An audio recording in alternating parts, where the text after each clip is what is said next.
somebody for office who's willing to die for what they believe in? Would you be willing to die for your family? Well, if you're electing a leader, they are the head of this national household. That person should be willing to die for this country. तो सुना आपने कि लोगों का गुस्सा जो है वो बता रहा है कि लोग आक्रोशित है, गुस्से में है कि आखिर इतना बड़ा हमला कैसे हो गया। हालांकि इस बीच जो ट्रंप पर जब हमला किया गया तो यहाँ पर उस हमले को लेकर के जो टाइमलाइन है वो जानना भी बहुत जरूरी है कि आखिर कितने बजे इस घटना को अंजाम दिया गया। अब हम बात कर रहे हैं जब उस घटना की, तो घटना की जो टाइमिंग है वो बहुत इंपॉर्टेंट हो जाती है, क्योंकि जिस तरीके से जब हमला जब हुआ तो जब हमला किया गया हमलावर की ओर से, उस वक्त ट्रंप रैली को संबोधित कर रहे थे और संबोधन के दौरान वो बहुत सारी बातें ऐसी भी कह रहे थे जो लोगों को नागवार भी गुजर सकती है। तो हमले की जो टाइमलाइन है जरा वो भी जान लीजिए। रात 4:25 पर, ये इसको आप आधी रात भी मान सकते हैं क्योंकि 4:25 पर ये हमला हुआ है। उस वक्त देखिए ट्रंप की तस्वीर दिखा रहा है आपको जहाँ पे कान से खून बह रहा है और चेहरे पर भी खून फैल गया है। और 4:25 पर पेंसिल्वेनिया में रैली के दौरान ये हमला किया गया था।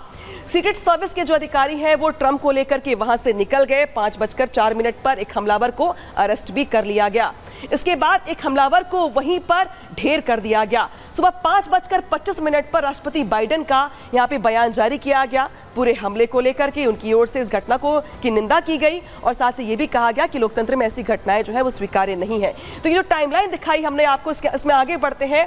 सुबह 7:02 पर डोनाल्ड ट्रंप को हॉस्पिटल से डिस्चार्ज कर दिया गया, यानी कि कुछ ही घंटों के बाद ट्रीटमेंट के साथ ही ट्रंप को यहाँ पे डिस्चार्ज कर दिया गया। और इसी के साथ साथ जो बताया हमने आपको, 4:25 से 7:02 तक के बीच की पूरी टाइमलाइन, जब हमला होता है, हमले के बाद बयान जारी किया जाता है, ट्रंप को उधर एडमिट करवाया जाता है और इसी के साथ साथ उनका इलाज करने के बाद डिस्चार्ज कर दिया जाता है।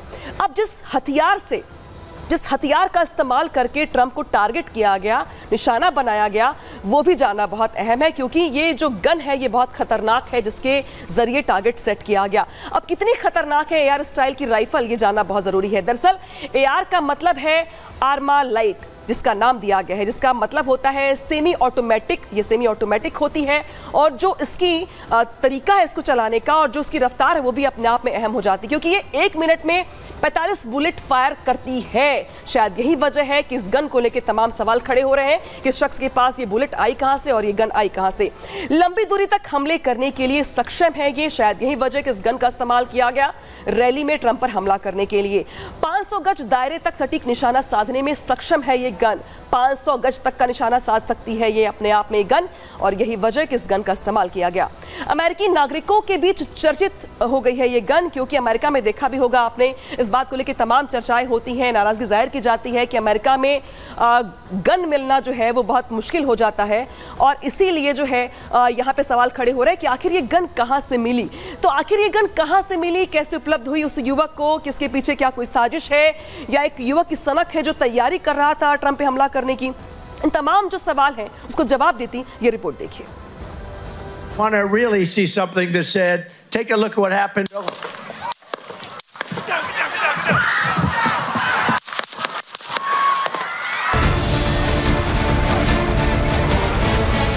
यही वो सेमी ऑटोमेटिक राइफल है जिससे डोनाल्ड ट्रंप पर हमले की बात सामने आ रही है। Take a look at what happened.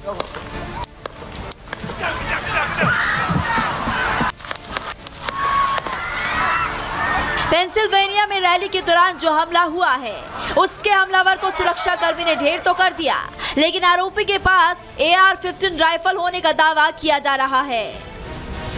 Secret service के मुताबिक हमलावर ट्रंप के स्टेज से करीब 125 मीटर की दूरी पर एक वेयरहाउस की छत पर छिपा हुआ था और वहीं से उसने AR-15 राइफल से ट्रंप को निशाना बनाया। राइफल की पावर का अंदाजा इसी बात से लगाया जा सकता है कि इसे बार बार लोड करने की जरूरत नहीं पड़ती और जिस तरह ट्रंप पर महज 10 सेकंड के अंदर 7 से 8 राउंड फायरिंग की गई, वो इस बात से कहीं ना कहीं तस्दीक करती है कि हमले में इसी राइफल का इस्तेमाल किया गया था। AR-15 राइफल का चलन इतना है कि हाल ही में हाई स्कूल में गोलीबारी की घटनाओं में इसी का इस्तेमाल किया गया था।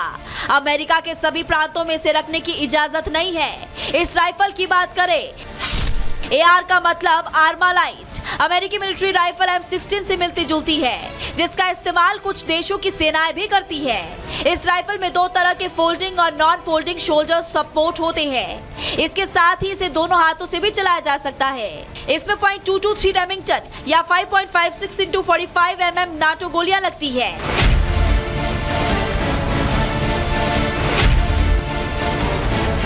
ये अमेरिकन लोगों के बीच काफी फेमस राइफल है। इसके पीछे की वजह है फायरिंग मोड, और वो भी 3 तरह के। पहली, सेमी ऑटोमेटिक फायर, यानी जब चाहो तब फायर करो और वो भी बिना बार बार लोड किए। दूसरा, ऑटोमेटिक मोड, यानी एक बार लोड करो और ट्रिगर दबाते ही फायरिंग। और तीसरा, मैनुअल मोड, यानी हर फायर के बाद लोड करने की जरूरत होती है। If you want to really see something that said, take a look at what happened.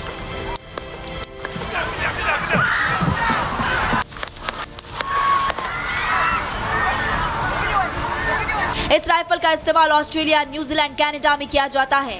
अब ट्रंप पर हमले में इसके इस्तेमाल की बात सामने आ रही है। साथ ही ट्रंप पर हमले के बाद एक बार फिर से अमेरिका में गन कल्चर की बहस ताजा हो गई है। Bureau report, Republic Bharat.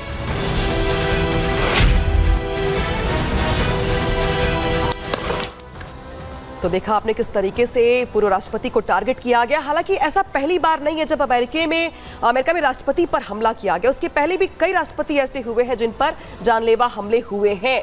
लेकिन ये क्यों हो रहे हैं और क्यों होते रहे हैं, ये अपने आप में सवाल है। लेकिन अब आपको बताते हैं सिलसिलेवार तरीके से कि आखिर अमेरिका के साथ साथ जो तमाम जो राष्ट्रपति रहे हैं उन पर कब कब हमले हुए हैं और हमले की पूरी टाइमलाइन क्या रही है, जरा वो भी समझ लीजिए। इब्राहिम लिंकन अमेरिका के 16वें राष्ट्रपति थे। वो जब 14 अप्रैल से लेकर 1865 में जो है उन पर हमला किया गया, और जगह था क्या, वॉशिंगटन। इसके अलावा अब हम बात करेंगे कि अवर अमेरिकन कजिन नाटक देख रहे थे लिंकन, और लिंकन के सुरक्षा गार्ड थिएटर से बाहर निकले और हमलावरों ने लिंकन के सिर पर गोली मार दी। और इसकी वजह से जब अब हम बात कर रहे हैं इब्राहिम लिंकन की, तो वहां पे उनकी मौत हो गई।